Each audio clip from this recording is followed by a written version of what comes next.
በኢትዮጵያና በኤርትራ መካከል የባህር በር ይገባኛል የሚለውን ጥያቄ መሰረት ያደረገው ውዝግብ እየተባባሰ በመጣበት በዚህ ወቅት የኢሳያስ አፈወርቂ መንግስት አዲስ ተልዕኮ ይዞ ብቅ ብሏል። በሌላ በኩል ካይሮና አስመራ በአዲስ ሴራ መከሰታቸውን የሚያሳዩ መረጃዎች እየወጡ ነው። በተለይም ፕሬዝዳንት ኢሳያስ አፈወርቂ ኡጋዴን እንዴት ሄዱ? ምንስ ሊሰሩ የኡጋዴንን አጀንዳ አመጡ? ሲሉ በርካቶች እየጠየቁ መሆናቸው የተሰማ ሲሆን ፕሬዝዳንት ኢሳያስ የኡጋዴንን እሳት ሊለኩሱ እንደሚሞክሩ ማስታወቃቸውን የሚያሳይ መረጃም ስለመውጣቱ ተሰምቷል። በሌላ በኩል በኤርትራ ያለውን አሰቃቂ የሰብአዊ መብት ጥሰትና ጭቆናን በሚመለከት አዲስ መረጃን ያጋራው ጋዜጠኛው ማርቲን ፕሎውት አነጋጋሪ የሆነ መረጃን አጋርቷል ተብሏል። በተለይም ማርቲን ፕሎውት አወጣው የተባለው መረጃ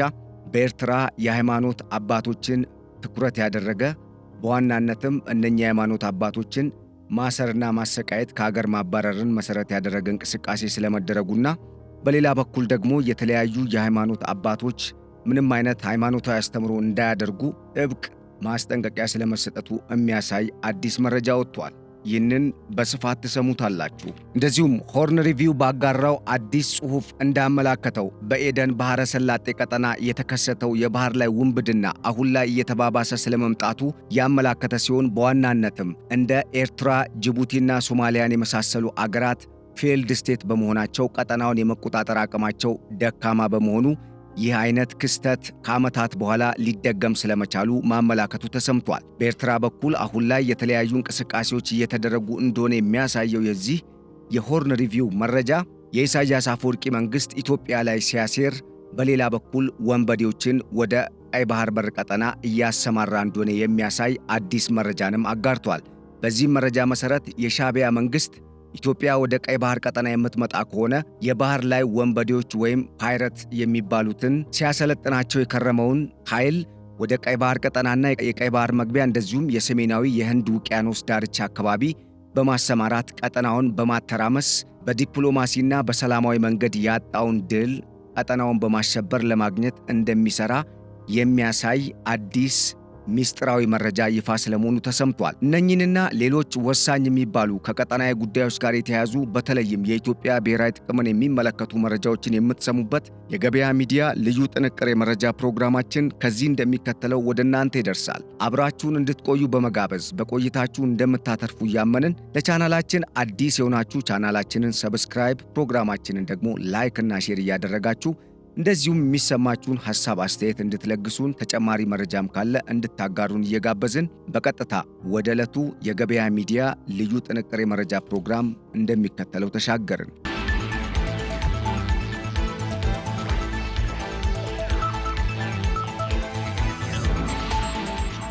ኢሳያስ አፈወርቂ በአዲስ ተንኮል አዲስ ተልዕኮ ይዘው ስለመከሰታቸው የሚያሳይ መረጃ ወጥቷል። አልሲሲ ኢሳያስን የወከሉበት ነገር አሁን ላይ በርካቶችን እያነጋገረ ነው። በተለይ ካይሮና አስመራ በአዲስ ሴራ ተከስተዋል በሚል አሁን ይዘውት ብቅ ያሉትን መረጃ በማጋራትና በተለይም ከዚህ ቀደምም ኤርትራና ኢትዮጵያ መካከል የተፈጠረውን የባህር በር የሚመለከት ውዝግብንና እንደዚሁም የቀይ ባህር ቀጠናና የምስራቅ አፍሪካ ቀጠናዊ እንቅስቃሴን የኃይል አስተላለፍ ስርዓትንና ወዘተን በመዳሰስ የተለያዩ ወሳኝና ጠንካራ የሚባሉ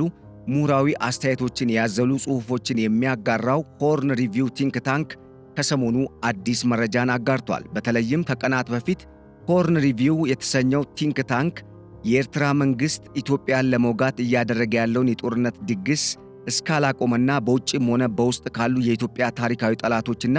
በመንግስት ላይ አምፀው ዱር ቤቴ ብለው በጫካ ከከተሙና የሀገሪቱን ሰላምና ደህንነት የማናጋት ግልጽና ስውር የሆነ የሻዕቢያን ተልዕኮ አንግበው የሻዕቢያ መንግስት የስልጣን ዘመኑን ለማስረዘም እንዲረዳው ፈላጭ ቆራጭ ሆኖ በህዝብ ጫንቃ ላይ የባርነት ቀንበር ለማጥለቅ የሚተጋበትን አካሄድ በመደገፍ አሁን ላይ ኢሳያስ መራሹ ከሆነው ከሻዕቢያ መንግስት ጋር ሆነው የሻዕቢያ መንግስት የሚሰጣቸውን ተልዕኮ በመቀበል ከሻዕቢያ ጋርም በመጣመር ኢትዮጵያን ለማተራመስ የሚንቀሳቀሱ ኃይሎች በግልጽ እየተስተዋሉ ከመሆናቸው ጋር ተያይዞ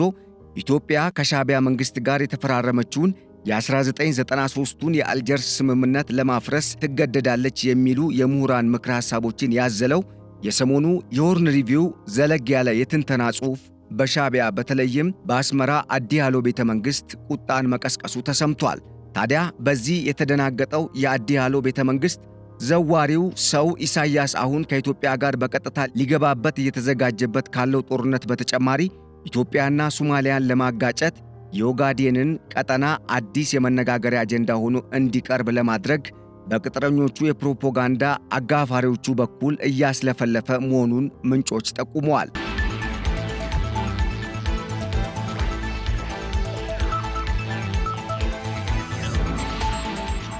በጽሑፉ ላይ የተቀመጡ የተለያዩ ሐሳቦች እንደሚያስረዱትም በኢትዮጵያ መንግሥት በኩል የቀረበለትን የአብረን እንልማ ሰላማዊ የልማትና የትብብር ጥያቄን አሻፈረኝ በማለት ኢትዮጵያ ልትወረኝ ነው ሲል የሐሰት ውንጀላና ክስ ውስጥ የገባው የአስመራው መንግሥት አሁን ከራሱ በተጨማሪ እንደ ሶማሊያና ጅቡቲን የመሳሰሉ አገራትን ከራሱ ጋር በማጣመር በኢትዮጵያ ላይ ለመዝመት ጥረት መጀመሩን መረጃዎቹ አመላክተዋል። በኤርትራና በኢትዮጵያ መካከል የተፈጠረውን ውዝግብ በሚመለከትም የተለያዩ ምሁራዊ ትንተናና መረጃዎችን በማካፈል የሚታወቀው ሆርን ሪቪው ከሰሞኑ እዚሁ ጽሑፍ ላይ ባጋራው መረጃ የኤርትራ ጸባጫሪነት ተግባርን ካለማቆም የተነሳ የኤርትራ የመጨረሻ መሸሸጊያ የሆነውን የአልጀርስ ስምምነትን ማፍረስ የግድ ሊሆን የሚችልበት አጋጣሚ ሊፈጠር እንደሚችል ማመላከቱ ተነግሯል። ይህ ሐሳብ የኤርትራ መንግሥትን ክፉኛ ያበሳጨ እንደሆነ የተነገረ ሲሆን በተለይም የሻዕቢያ መንግሥት ስምምነቱን ከነው ሙሉ በሙሉ በመጣስ ኢትዮጵያን ለመዋጋት እየተዘጋጀ ባለበት ሁኔታ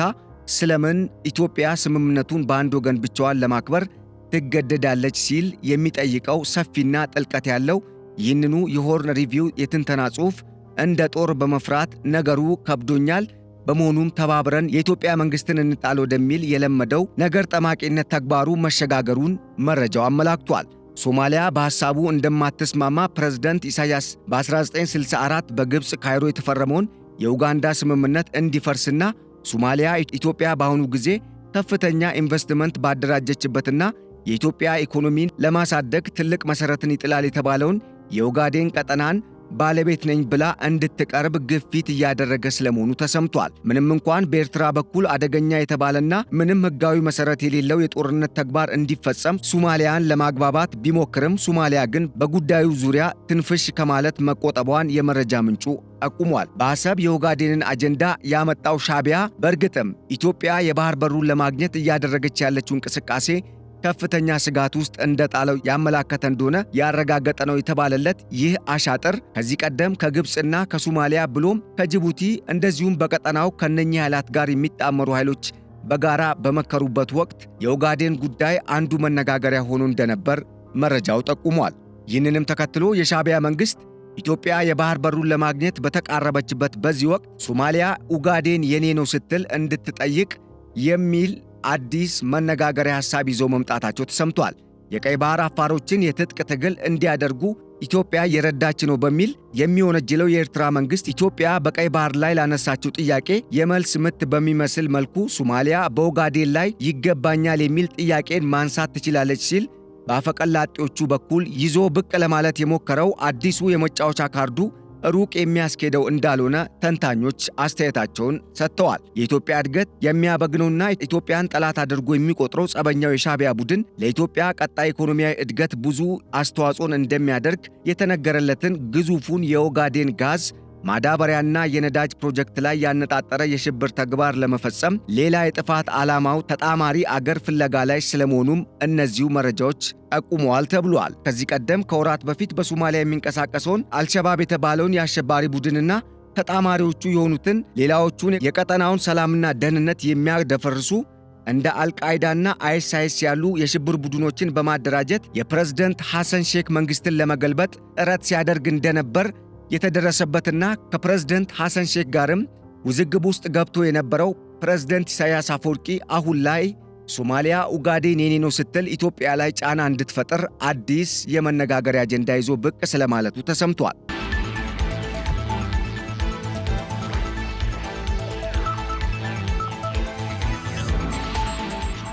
እስካሁን በቀጠናው አገራትና ሕዝብ ላይ የፈጸመው ሳይንስ አሁንም ረግጦና የማይነካውን አደገኛ ቁስል ነክቶ የዘላለም መጥፊያው የሆነውን ቀይ መስመር ያለፈ የመጫወቻ ካርድ ለመምዘዝ መቅለብለቡ የውድቀቱ ማሳያና የኤርትራ ሀገርነት ሕልውና እስካሁን ባልታየ መልኩ አደጋ ላይ የወደቀበት ሁኔታ መኖሩን ያሳየ ነው ሲሉ በነገሩ ላይ ሐሳብና አስተያየታቸውን ሰጡኝ ሲል ሆርን ሪቪው ባጋራው መረጃ ላይ ጠቁሟል። ኢትዮጵያ የሁለቱ ሀገራትን ስምምነት በመጣስ የአሰብ ወደብን በኃይል ለመቆጣጠር እየሰራች ነው ሲል የሚከሰው ክስና ውንጀላ መክሊቱ የሆነው የሻዕቢያ መንግስት የኢትዮጵያ የባህር በር የማግኘት ፍላጎትን ጉዞ ለመቀልበስና እንቅፋት ለመሆን በማሰብ በ1964 የተፈረመውን የካይሮ ዲክላሬሽንን በመጣስ ሶማሊያ የኢትዮጵያን ድንበር ጥሳ በመግባት የኦጋዴን ቀጠናን እንድትይዝ ከኢትዮጵያ ታሪካዊ ጠላቶች ጋር በመሆን ሁለቱን አገራት ለማጋጨት ሙከራ እያደረገ ስለመሆኑ ፕሬዝዳንት ኢሳያስ ያረጁበት የአዲያሎ ቤተ መንግሥት ተቀምጠው ለሕዝባቸው ልማትና እድገት ከመስራት ይልቅ ያለቃቸውን የአልሲሲ መንግሥት ሰይጣናዊ ተልዕኮ ለማስፈጸም ደፋ ቀና እያሉ እንደሆነ ያረጋገጠ አዲስ መነጋገሪያና በሴራ የተሞላ ሐሳብን ይዘው ብቅ ብለዋል ሲል ይህ ጽሑፍ ተችቷቸዋል። የውስጥ ሰላሟን ማስጠበቅና ሀገረ መንግሥቷን ማጽናት ተስኗት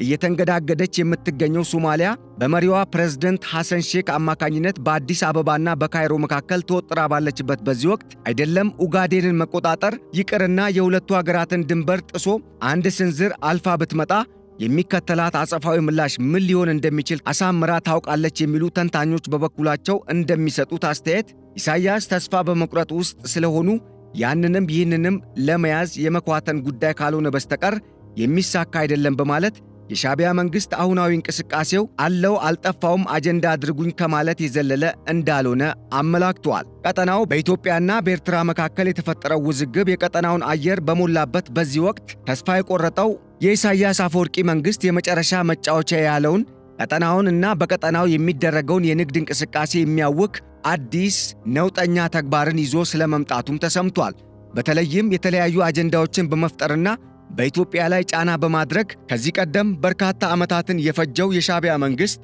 አሁን ላይ በኢትዮጵያና በኤርትራ መካከል የተፈጠረውን የባህር በር ይገባኛል የሚለውን ሰላማዊ ጥያቄ የሻዕቢያ መንግሥት ወደ አሉታዊነት በመለወጥ ኢትዮጵያ ልትወረኝ ነው ሲል አሁን ላይ በኢትዮጵያ ላይ ከተለያዩ ኃይሎች ጋር በመጣመር ጦርነትን ለመክፈት እየተዘጋጀ ባለበት በዚህ ወቅት አዳዲስ መረጃዎች እየተሰሙ መሆናቸው ደግሞ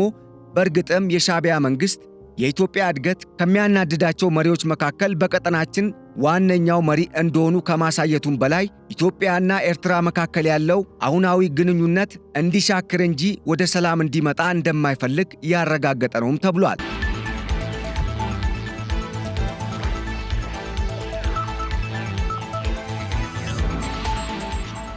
በተለይም ሁለቱ ሀገራት መካከል ያለው ውዝግብ አሁን ላይ እያደገ በመጣበት በዚህ ወቅት ኢሳያስ አፈወርቂ የቀጠናውንና የዓለም አቀፉን የንግድ መስመር የሚያውክ የባህር ላይ ወንበዴ ቡድን አሰልጥኖ በቀይ ባህር ደቡባዊ ቀጠናና በህንድ ውቅያኖስ ሰሜናዊ ዳርቻ አካባቢ ለማንቀሳቀስ እያሰለጠነ መሆኑን የሚያሳይ መረጃ በአሜሪካዊ የስለላ ድርጅት CIA በኩል ስለመውጣቱ መረጃዎች ማመላከታቸውን በጉዳዩ ዙሪያ ዘገባዎችን ያሰራጩ የሚዲያ አውታሮች አመላክተዋል። በቀጠናውና በዓለም አቀፍ ደረጃ የተገለለውና በኢትዮጵያ እንደ አውሮፓውያን አቆጣጠር በ2018 የተደረገውን የመንግሥት ለውጥ ተከትሎ በሁለቱ ሀገራት ማለትም በኢትዮጵያና በኤርትራ መካከል የተፈጠረውን ሰላም ተከትሎ ለዓመታት ተኝቶ ከነበረበት እንቅልፍና ቁዘማ ወጥቶ አቧራውን አራግፎ ብቅ ብቅ ማለት የጀመረው የሻዕቢያ ቡድን እኔ ከሞትኩኝ ሰርዶ አይብቀል በሚመስል አግባብ ኢትዮጵያን የግል ንብረቴ አድርጌ ካልተጠቀምኩኝ ቀጠናው ሰላም ሊኖረው አይገባም ወይም አይኖረውም በማለት የዓለማችን 20 በመቶ የሚጠጋው ዓለም አቀፍ የንግድ እንቅስቃሴ የሚደረግበትንና የተለያዩ ሌላ ሀያላን አገራት ጥቅማቸውን ለማስጠበቅ በሚርመሰመሱበት በዚህ በዓለም አቀፉ የቀይ ባህር የንግድ መስመር ቀጠና ላይ የሚከናወነውን የንግድ እንቅስቃሴ ለማወክና በተለይም በሰሜናዊ የህንድ ውቅያኖስ ቀጠናና አካባቢውን ለማተራመስና ሰላምን ለማናጋት በዝርፊያና በውንብድና በሚመጣ ሀብት የተጎሳቆለ ኢኮኖሚውን ለመደጎም በማለት በማለም አይኑን ጨፍኖ የገባበት የጥፋት ተግባር በዛቻቸው ብቻ ከሚያስደነብሩት እንደ አሜሪካ ከመሳሰሉ ኃያላን አገራት ጋር ያላተመው መሆኑን መረጃው ጠቁሟል። አሜሪካ፣ ራሽያ፣ ቻይና የአውሮፓ ህብረት ሀገራትን ጨምሮ በርካታ ሀገራት የንግድ እንቅስቃሴ የሚያደርጉበትን ቀጠና ለማተራመስ ከባህር ኃይሉ ጎን ለጎን ሲያሰለጥነው የነበረውን የባህር ላይ ወንበዴ ቡድን ለማሰማራት በአካባቢው ከሚንቀሳቀሱ ጸረ ምዕራባውያን አቋምን ከሚያራምዱና መለያቸው ሽብር ከሆኑ ኃይሎች ጋር እንደዚሁም ከየመኑ ሁቲ ቡድንና ጅቡቲ በድብቅ ትረዳዋለች የሚባልለትን የባህር ላይ ንስር የተሰኘውን የአልቃይዳ የሽብር ቡድን ክንፍ የሆነውን አንዱን አካል በማጣመር ለመንቀሳቀስ የጀመረው ውጥን የማይታለፍና ይቅር የማይባል ቀይ መስመር በመሆኑ አሜሪካና እስራኤል በጋራ ባደረጉት ምክክር በኤርትራና በሱዳን የከተሙት መንግስታት ካልተወገዱ ሰላም በዚህ ቀጠና ወይም በቀይ ባህር ቀጠና ላይ እንደዚሁም በምስራቅ አፍሪካ ቀጠና ቅንጦት ሊሆን የሚችልበት አጋጣሚ ሊከሰት ስለሚችል በጊዜ እርምጃ መውሰድ እንደሚገባ መስማማታቸውን መረጃዎች ጠቁመዋል።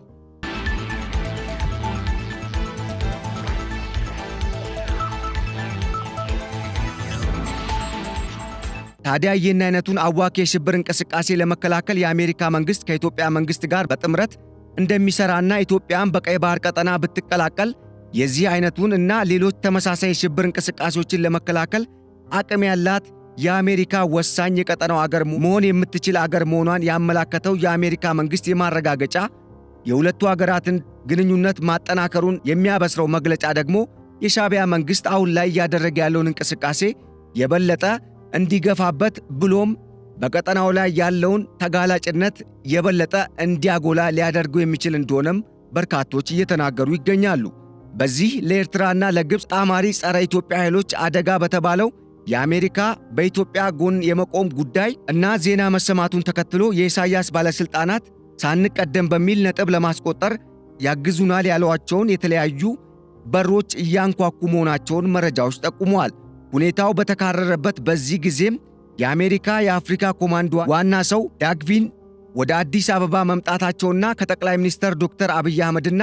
ከፊልድ ማርሻል ብርሃኑ ጁላ ጋር ተገናኝተው መወያየታቸውና የተለያዩ ማብራሪያና ገለጻ መደረጉ የሻዕቢያን መንግስትና የግብፅን ጥምረት የሚበትንና ለሁለቱም ሀገራት መርዶ እንደሆነም መረጃዎች አመላክተዋል። የግብፅና የሻዕቢያ መንግስታት የራስ ምታት የሆነው ሆርን ሪቪው የአፍሪካ ቀንድንና የቀይ ባህር እንደዚሁም የኤደን ባህረ ሰላጤ ቀጠናን ማዕከል ባደረገው በዚሁ የትንተና መረጃው እንዳመላከተውም በኢትዮጵያ የባህር በር ጥያቄና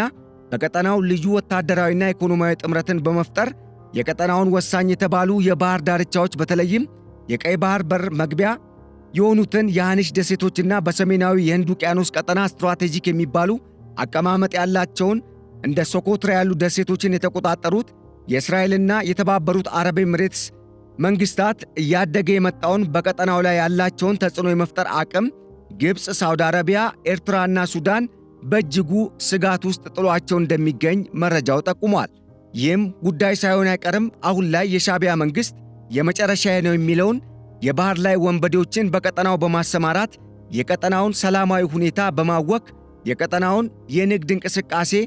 በችግር ውስጥ እንዲያልፍ ለማድረግ አሁን ላይ በርካታ እንቅስቃሴዎችን ስለማድረጉም ይህ መረጃ አመላክቷል። ወደ ጦርነት ከመግባታቸው አስቀድሞ ልካቸውን ያወቁት ኢሳያስና አልቡርሃን የባህር ላይ ወንበዴዎችን በማደራጀት በኤደን ባህረ ሰላጤ ቀጠና ከዓመታት በኋላ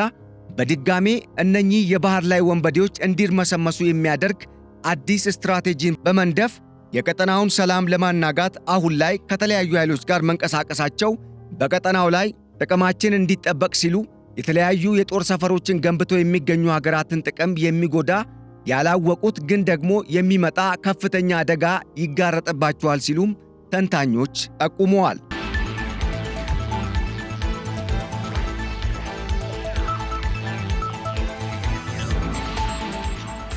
የቀጠናው ስጋት የሆነውን የባህር ላይ ዘራፊ ወንበዴ ቡድን በማደራጀት ላይ መጠመዳቸውን በተደጋጋሚ የጠቆመ ሲሆን የቡድኑ ዓላማም ኢትዮጵያን ጨምሮ እስራኤልና የተባበሩት አረብ ኤሚሬትስን ከቀይ ባህር ቀጠና ለማጥፋት ያለመ ስለመሆኑም የወጡ መረጃዎች ያመላከቱ ሲሆን በተለይም ኤርትራ የምታደርገው አሁናዊ እንቅስቃሴ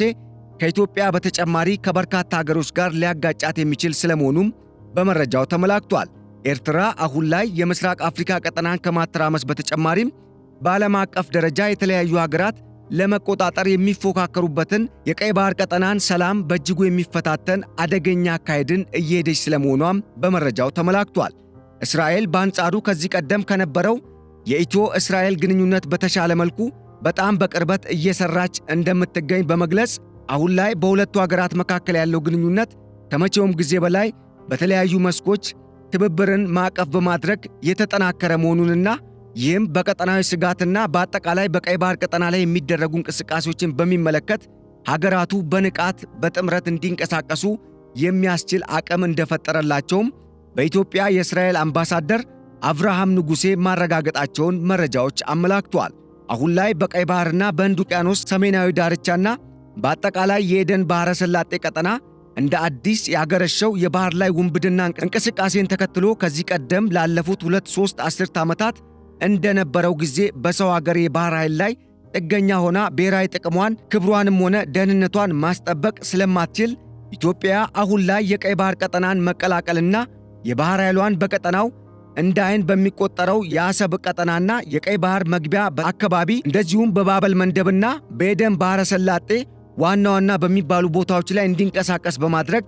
ወይም በማስፈር ጥቅሟን ማስጠበቅና ሉዓላዊነቷን የሚገዳደሩ የጸጥታና የደህንነት ስጋቶችን መቅረፍ የግድ እንደሚላትና አሁን ላይ ዘመኑ የሚጠይቀው ቁልፍ ጉዳይ ስለሆነም ይህንን ተግባር ሳይውል ሳያድር መፈጸም እንደሚገባት ሳሚያ ሙሐመድ የተሰኙ አንድ ተንታኝ ማመላከታቸውን ሆርን ሪቪው በጉዳዩ ዙሪያ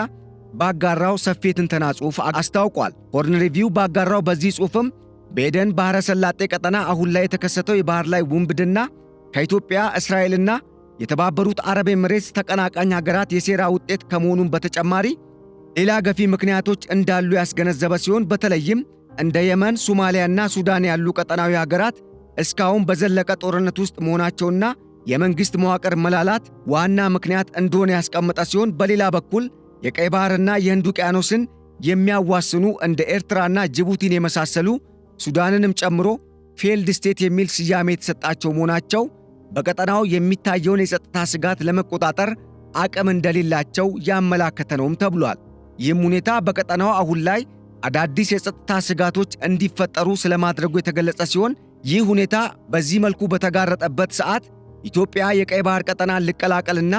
የሚቃጣብኝን የማንኛውንም የጸጥታ ስጋት ልቀልብስ ስትል ሰላማዊ ጥያቄን ማቅረቧን በአሉታዊነት መመልከቱ በእርግጥም የሻዕቢያ መንግሥት የሽብር ቡድኖችን በዚህ ቀጠና ላይ በማሰራጨት የቀጠናውን ዓለም አቀፍ የንግድ እንቅስቃሴንና ቀጠናው ያለበትን ሁኔታ የበለጠ ወደ ውዝግብ ውስጥ ለማስገባት ያለመውን ከግብፅ ጋር የመከሩበትንና በርካታ ጊዜ ሲዶልቱበት የነበረውን ዕቅዳቸውን ለማስፈጸም የተጠቀሙበት ስትራቴጂ ሳይሆን እንዳልቀረም በመረጃው ተጠቁሟል።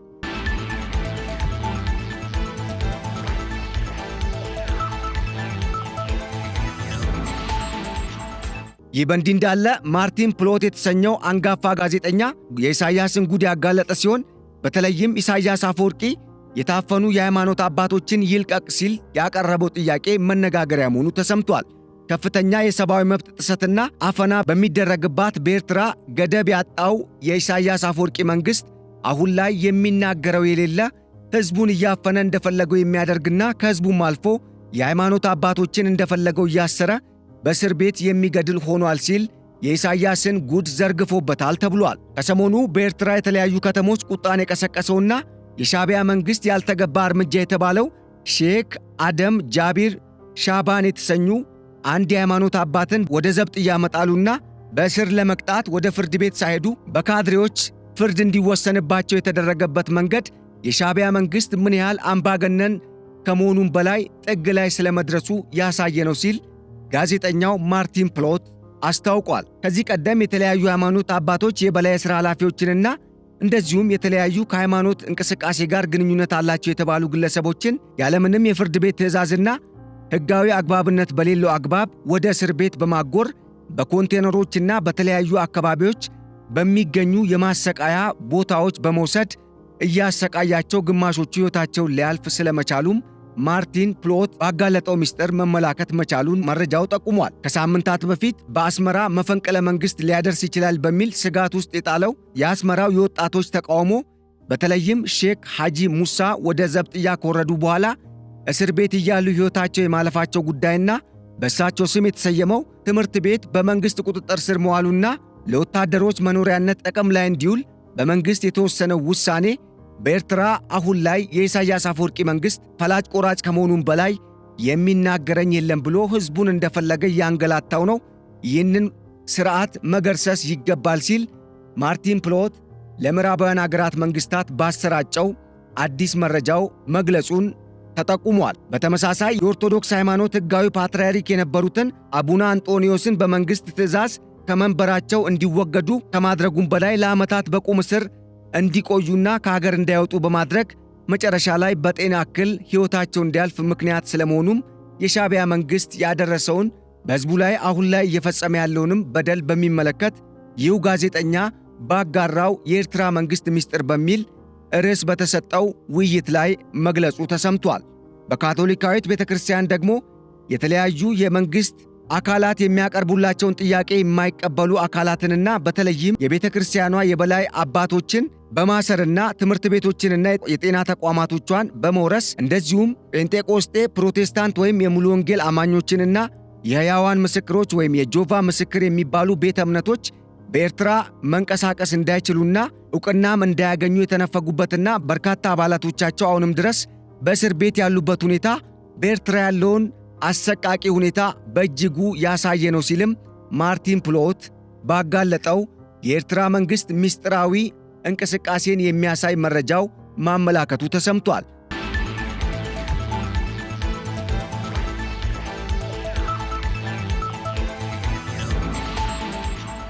አሁን ላይ በተለያዩ የኤርትራ አካባቢዎች የሕዝብ ቁጣ መንገሱ የተነገረ ሲሆን በህቡም የኢሳያስ አፈወርቂ መንግሥትን ለመገርሰስ የወጣት አደረጃጀት የሚሊተሪ ሰዎችና ሲቪል ባለሥልጣናትም እጃቸው አለበት የተባለ ህቡ እንቅስቃሴ እየተደረገ ስለመሆኑም በመረጃው ተመላክቷል ተብሏል። ይሁንና ግን እስካሁን በኤርትራ ያለው ሁኔታ አልተሻሻለም የተባለ ሲሆን የሻዕቢያ መንግሥት ይልቁንም በሀገር ውስጥ ያለውን ሥርዓት አልበኝነትና ጭቆናን በማድረቅ እንደዚሁም በማስተካከል የሀገሪቱን ሕዝብ የልማት ተጠቃሚነት ከማሳደግ ይልቅ አሁን ድረስ ኢትዮጵያንና ከኢትዮጵያ ጋር የተሰለፉ ኃይሎችን ለመውጋት በሚል በቀጠናው የሽብር እንቅስቃሴን ከሚያደርጉ አካላት ጋር በመጣመር ኢትዮጵያ ላይ ጦርነትን ለማወጅ የውስጥና የውጭ ኃይሎችን አንድ ላይ በማጣመር እንቅስቃሴ እያደረገ ስለመሆኑ በመረጃው ተመላክቷል። ይህም ሁኔታ ቀጠናውን የበለጠ ውዝግብ ውስጥ የሚያስገባና በተለይም ሦስተኛ ወገን እጁን እንዲያስገባበት ዕድል የሚፈጥር ከመሆኑ ጋር ተያይዞ አውዳሚ ጦርነት ሊሆን እንደሚችል የበርካቶች ስጋት መሆኑም ተገልጿል። ታዲያ ምንም አይነት ስጋት እንዳልተፈጠረበት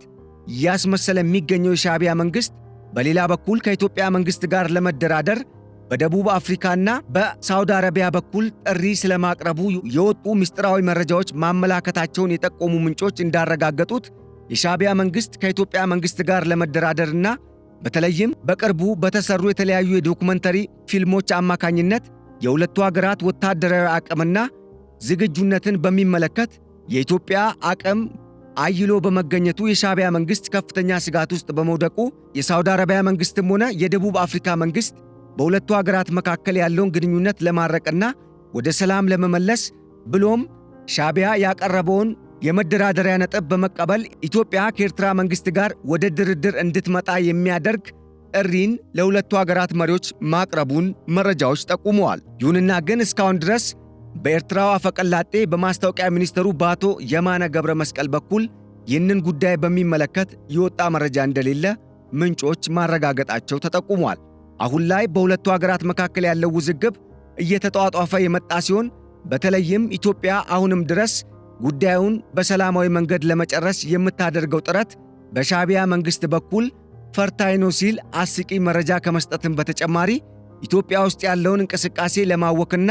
በኢትዮጵያ በተለያዩ አካባቢዎች የሚንቀሳቀሱ የውስጥ ኃይሎችን እርስ በርስ በማጋጨት የኢትዮጵያን ሰላም ዘላቂነት በሌለው መልኩ ወጣ ገባ እንዲሆን ለማድረግ እየተንቀሳቀሰ ያለበት አግባብ በእርግጥም የኢትዮጵያ መንግሥት ሳይፈልግ ተጎትቶ ወደ ጦርነት የሚገባ ተግባርን የሻዕቢያ መንግሥት አሁን ላይ በርትቶ እየሰራበት ስለመሆኑ ያገናዘበ ነው ሲሉ የሻዕቢያ መንግሥት በዚህ ተግባሩ ምን ያህል ቀጠናውን ሲያምስ እንደነበረና አሁንም የጸባጫሪ ተግባሩን እንዳልተወ የሚያሳይ ነው ሲሉ የጂኦፖለቲክስና የዓለም አቀፍ ግንኙነት ተንታኞች ሐሳብ አስተያየታቸውን